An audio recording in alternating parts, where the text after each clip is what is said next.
Après ces programmes, l'heure de bérer, tout est possible et la bataille pour le ciel. L'apôtre Sam vous revient avec sa toute nouvelle émission intitulée Dans la classe du maître. Un programme destiné à la connaissance de la profondeur de notre Seigneur et Sauveur Jésus-Christ. Ne ratez pas les deux rendez-vous hebdomadaires, mercredi 10h et vendredi 16h. Bien-aimé, je t'encourage à te connecter et en parler autour de toi dès maintenant. Que l'Éternel te bénisse et te localise. Shalom, shalom.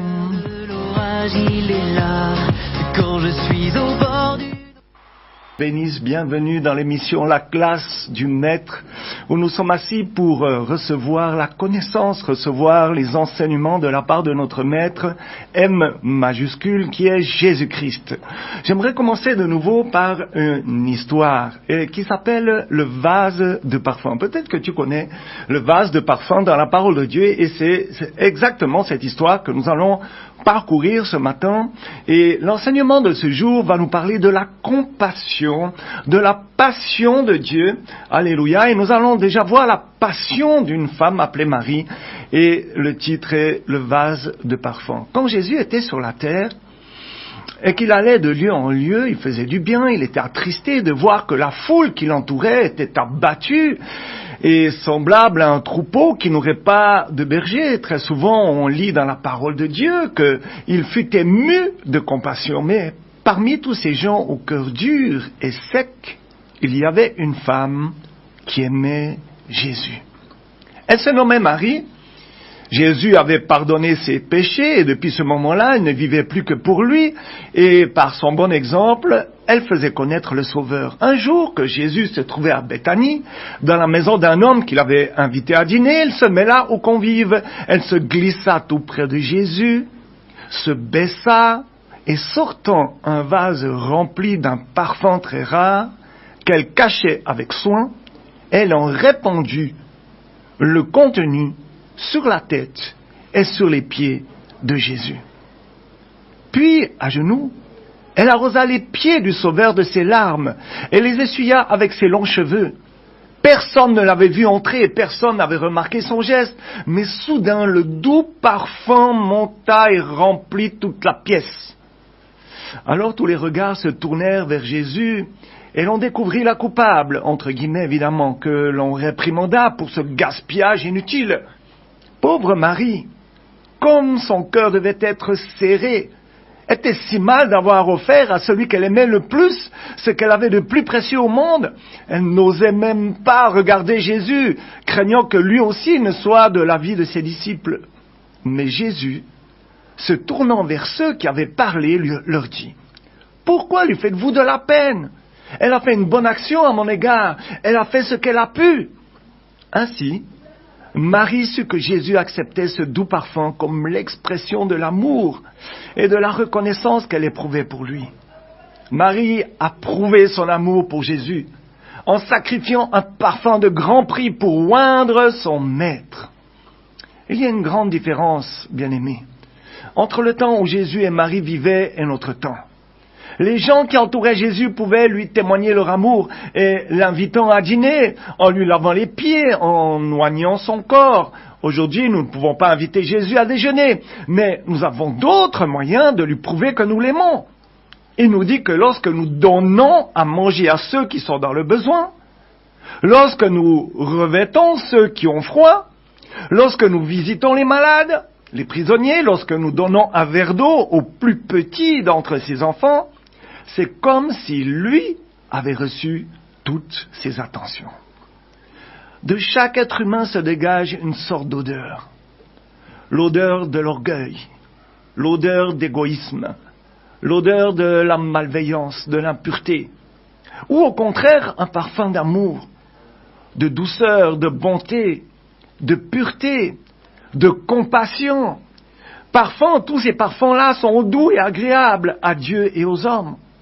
Le parfum contenu dans le vase de Marie et qui embauma la maison de Simon était certainement délicieux, mais plus délicieux encore fut le parfum d'amour et de passion qui émanait d'elle et de son geste. Bien aimé, quelle merveilleuse histoire que nous connaissons.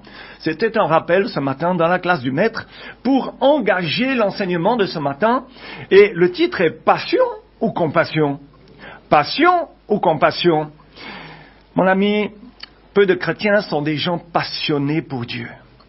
Mais il faut dire qu'il y en a plusieurs. J'ai eu l'occasion d'en voir en Afrique, en Europe et en Amérique du Sud et en Amérique centrale. En fait, il y en a partout, ils sont disséminés, mais ils ne représentent pas la majeure partie des croyants. Parmi ces gens passionnés, il y en a encore moins qui sont des gens de compassion. Il y a effectivement une différence entre la passion et la compassion. La compassion, même si elle paraît moins puissante au premier abord, est beaucoup plus puissante que la passion. Je crois que nous sommes appelés à être des gens passionnés avec compassion, ou encore des gens passionnés de compassion. Dis avec moi, je veux être passionné de compassion. Il faut être animé d'un zèle, mais ne pas être animé d'un zèle amer. Parce que le mot le plus proche de la passion, tel que j'en parle ici, est le mot zèle. Prenons dans 2 Rois au chapitre 10, au verset 16 et 17, et là on va voir le zèle qui animait Jéhu. C'est un zèle positif, il y a des zèles négatifs, des zèles positifs. Dans 2 Rois 10, versets 16 à 17. Et il dit, viens à moi et tu verras mon zèle pour l'Éternel. Il l'emmena assis dans son char.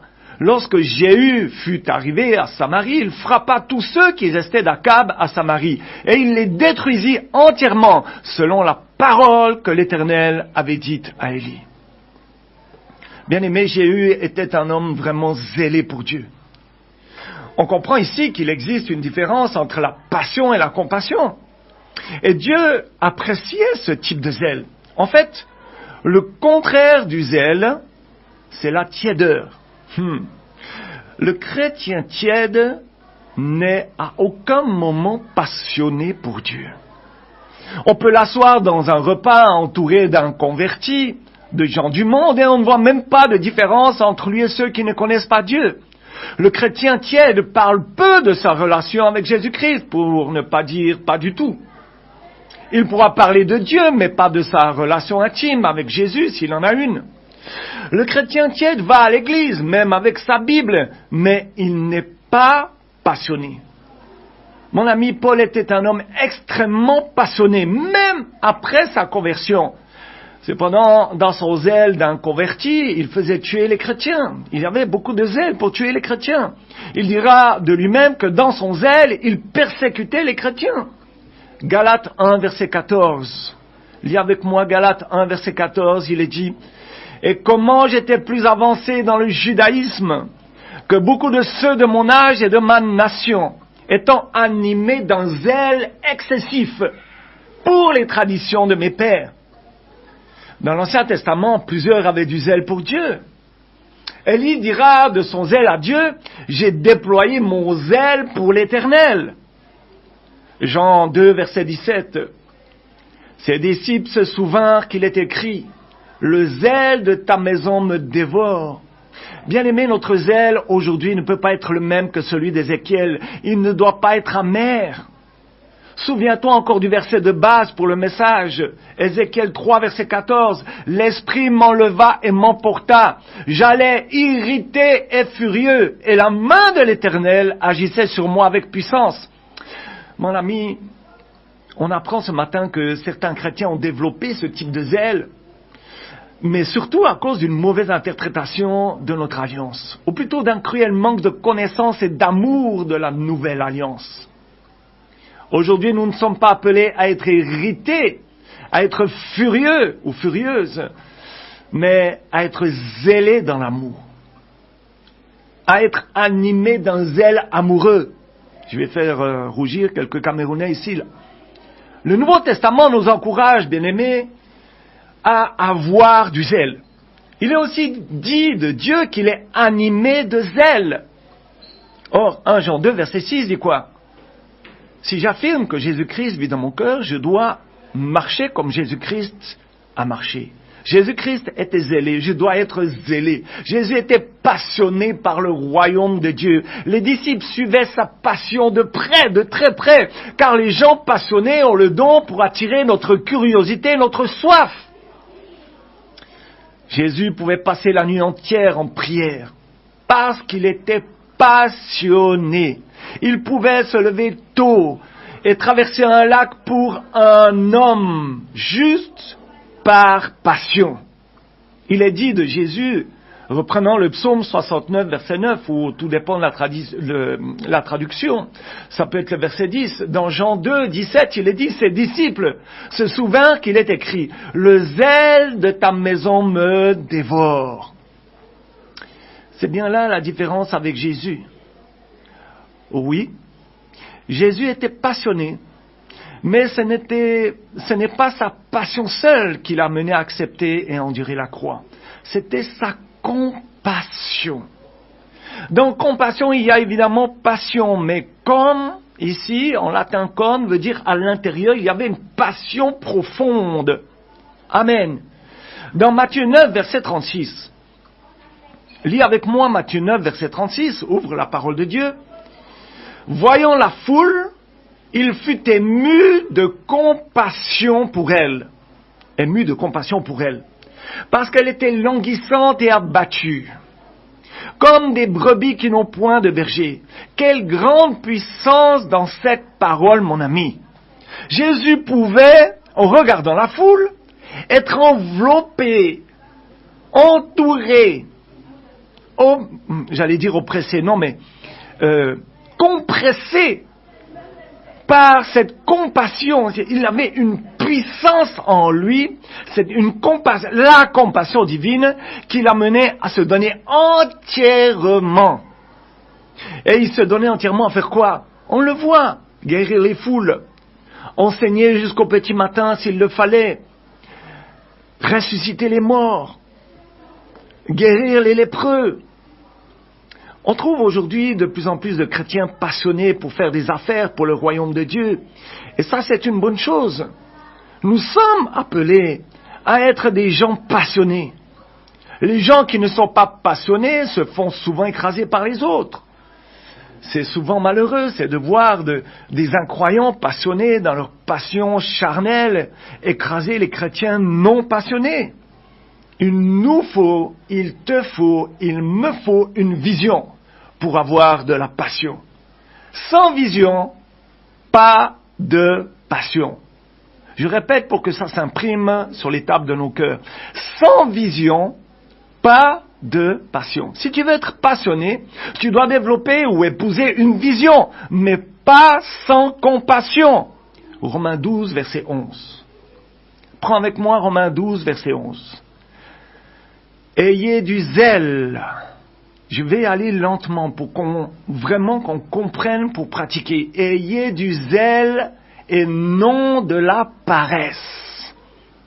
Soyez fervents d'esprit, servez le Seigneur. Avoir du zèle, c'est toujours être activé et non dans la paresse. La paresse, c'est passer des heures, plus d'heures dans Facebook, WhatsApp et dans les réseaux sociaux que dans la présence de Dieu. Être fervent d'esprit, c'est d'avoir un esprit excité par les choses divines. Et là, nous pouvons ainsi servir le Seigneur. Alléluia! J'aimerais qu'on comprenne ce matin dans cette classe, c'est ce que le maître nous dit ce matin, que nous devons le servir étant fervent d'esprit et avec zèle. Galates 4, verset 18. Parce qu'on peut faire le minimum que ce dont on nous demande. Ou bien alors, juste ce qu'on nous demande. Mais qui va se lever pour faire plus? Galates 4, verset 18. Galates 4, verset 18. Lis avec moi. Il est beau d'avoir du zèle pour ce qui est bien et en tout temps, et non pas seulement quand je suis présent parmi vous. Des gens ont dit ou pensé, j'ai montré beaucoup de compassion dans ce que j'ai fait pour telle ou telle personne. Mais nos œuvres, aussi belles soient-elles, ne prouvent pas que je suis dans la compassion. Des milliardaires donnent des millions à des œuvres de bienfaisance, sans aucune compassion, mais simplement pour l'image que cela pourra leur apporter. Plus que cela, il est écrit dans 1 Corinthiens 13, versets 2 à 3, ouvre avec moi. 1 Corinthiens 13, versets 2 à 3. Et quand j'aurai le don de prophétie, la science de tous les mystères et toute la connaissance, quand j'aurai même toute la foi jusqu'à transporter des montagnes, si je n'ai pas la charité, je ne suis rien. Verset 3. Et quand je distribuerai tous mes biens pour la nourriture des pauvres, quand je livrerai même mon corps pour être brûlé, si je n'ai pas la charité, cela ne me sert de rien. Le mot charité ici devrait être plutôt traduit par amour. Tu peux donc faire des choses incroyables et ne pas être dans l'amour divin. C'est pour ça que certains fous se tuent pour les faux dieux sans être aucunement dans l'amour. Sans aller jusque-là ce matin, nous faisons parfois des choses sans être dans l'amour. Et nous ne recevrons pas de récompense pour ça. Même si, bien entendu, l'amour ne cherche pas de récompense. Église, soyons des gens passionnés et amoureux pour des âmes qui nous entourent. Nous devons être des gens passionnés de compassion. Nous devons être des gens passionnés de compassion. Ce qui doit faire vivre notre passion, c'est la compassion. Ce qui doit faire vivre ta passion, c'est ta compassion. On peut facilement avoir de la passion sans compassion, mais il est plus difficile d'avoir de la compassion sans passion. Réfléchis bien à cette phrase, je vais la répéter. Vous pouvez facilement avoir de la passion sans compassion, mais il est plus difficile d'avoir de la compassion sans passion, sans la passion. Il te faut d'abord chercher la compassion. Cherchons, vous et moi, à aimer les gens comme Jésus les a aimés. Tu peux aimer les gens d'un amour qui te surprendra toi-même. La Bible déclare que l'amour a été répandu avec abondance dans nos cœurs par le Saint-Esprit. Là encore, ce n'est pas notre amour, mais il s'agit de l'amour de Dieu. Mon amour est limité, mais celui de Dieu, jamais. Amen. Quelle bonne nouvelle ce matin. Lorsque tu te lèves pour aller à l'église, essaye une fois. Dis dans ton cœur, je suis rempli de l'amour de Dieu pour les gens. J'aime les gens. Je suis amoureux des gens qui m'entourent. Tu vas trouver peut-être ça bizarre de dire ça, mais aussitôt tu vas sentir que tu viens de créer une grande route à l'amour de Dieu pour passer au travers de toi. Et bien aimé, ça fonctionne. Essaye, tente. Avant d'aller à l'église, dans ton assemblée ou une réunion de prière, ou bien alors une réunion de famille, ou bien alors toi le père qui travaille, quand tu rentres, avant de rentrer chez toi, dis juste, je suis rempli de l'amour de Dieu pour ma maison, pour ma famille, pour ma belle famille, même s'ils me haïssent, je vais les aimer.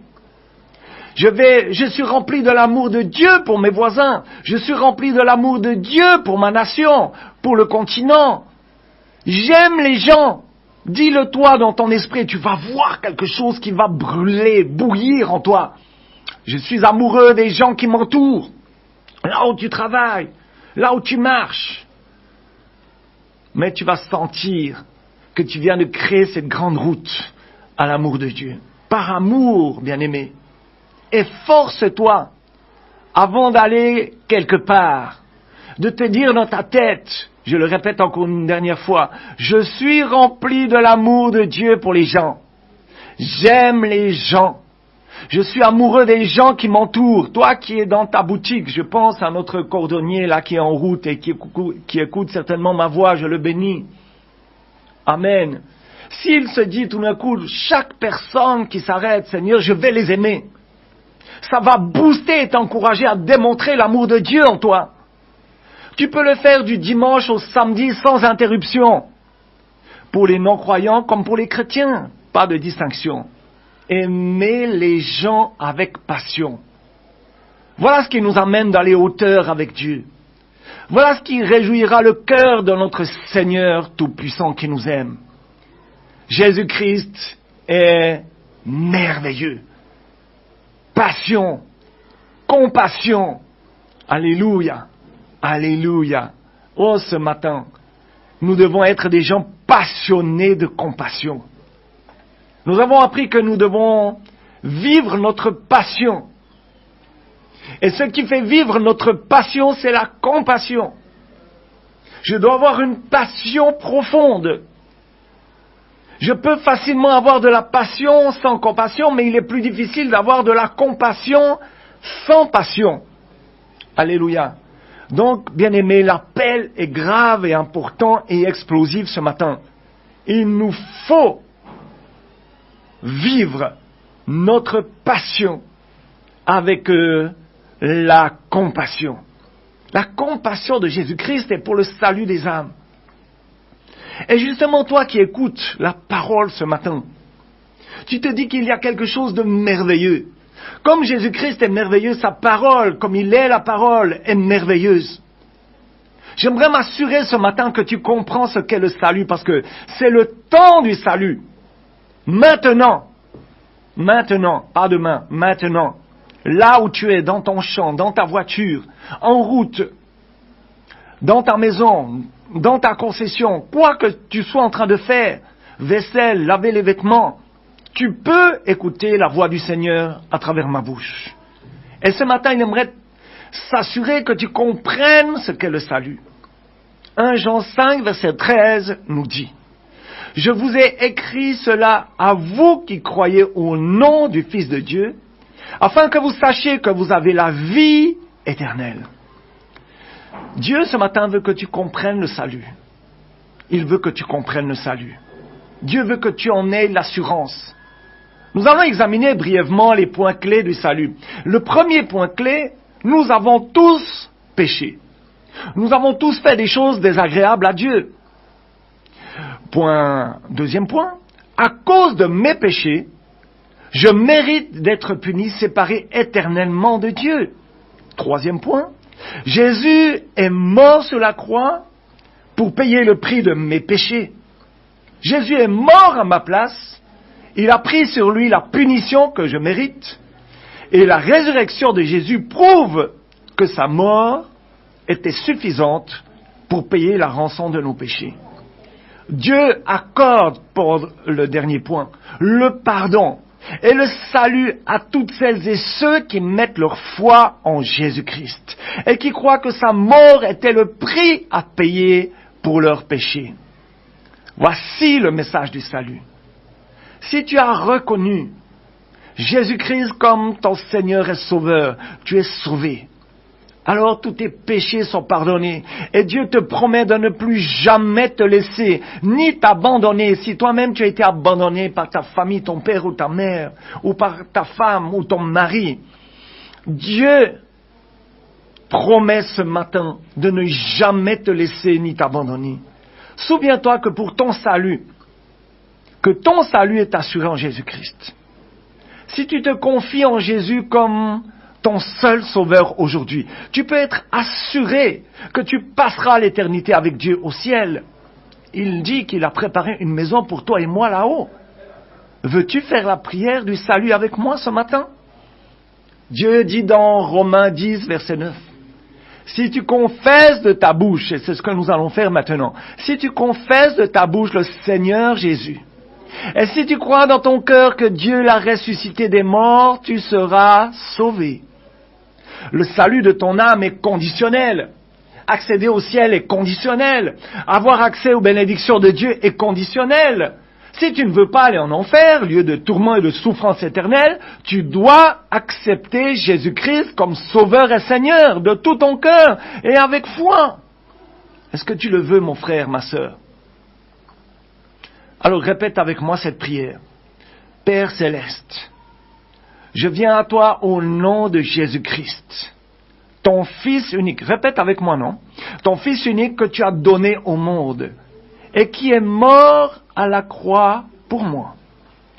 Je te demande de pardonner tous mes péchés passés, volontaires, involontaires, conscients et inconscients, subconscients, tous les péchés de la chair et de l'esprit, et de me purifier par le sang de Jésus-Christ. Jésus-Christ, je te reçois dans mon cœur comme mon Seigneur et Sauveur personnel. Je confesse de ma bouche le Seigneur Jésus-Christ. Et je crois de tout mon cœur que Dieu l'a ressuscité des morts. Je suis maintenant sauvé et né de nouveau par la puissance du Saint-Esprit. Merci, Père éternel, de m'avoir pardonné, sauvé et donné la vie éternelle au nom de Jésus-Christ. Amen. Il y a une puissante présence du Saint-Esprit en ce moment, bien-aimé. Si tu as du zèle dans la passion, dans la compassion et la passion, alors tu vas ensuite, suite à cette proclamation, lire la parole de Dieu. Tu vas le faire avec zèle, pour que Dieu te parle, que Dieu te guide. J'appelle toujours la Bible GPS parce qu'il nous guide, il nous conduit. Amen. Que Dieu te parle et t'encourage, bien-aimé. Dans la parole de Dieu, il y a des promesses extraordinaires. Elles sont pour toi et moi. Deuxième point, il faut que tu trouves une assemblée qui prêche ce que dit la Bible, c'est-à-dire la vérité, pas une fausse doctrine. Une doctrine qui élève l'homme, mais qui diminue l'homme pour que Jésus-Christ augmente dans sa vie. Troisième point, il faut que tu témoignes de Christ. Christ, ce qu'il a fait dans ta vie. C'est énorme. Si on commençait à témoigner de Christ et ce qu'il a fait dans nos vies, je crois qu'on serait à l'antenne des jours et des jours et des jours et même des semaines. Bien-aimé, dis-lui merci pour ce qu'il a fait pour toi. Il a donné sa vie pour toi. Quatrième point, gagner des âmes. Comme la tienne a été gagnée, tu vas gagner des âmes. Lorsque tu as accepté Jésus-Christ, tu as un feu qui est déjà venu en toi. Ce feu, c'est le zèle que donne l'Évangile. Et c'est des chaussures qui arrivent à tes pieds pour te protéger les pieds spirituellement. Les sorciers qui viendront essayer de voler tes pieds ne le pourront la nuit parce que tu as du zèle à prêcher l'Évangile. Et il y a des chaussures à tes pieds qui protègent tes pieds. Amen. Que l'Éternel te bénisse. Que l'Éternel te guérisse et te libère ce matin. Nous avons été dans la classe du Maître enseigné sur la passion, la compassion, sur le zèle. Gloire au Maître. Gloire à Jésus-Christ de Nazareth. Bien-aimés, c'était un plaisir ce matin d'être avec vous, assis dans la classe du Maître. Nous avons appris ensemble toutes ces belles choses divines et célestes pour que nous puissions les pratiquer. Et ce matin, c'est l'engagement que je prends de pratiquer la passion, la compassion, et la passion dans la compassion, et la compassion dans la passion, et d'avoir du zèle pour le servir. Bien-aimé, je te donne rendez-vous vendredi, si Dieu le veut, à 16h. Je dis à tous, shalom, shalom, shalom.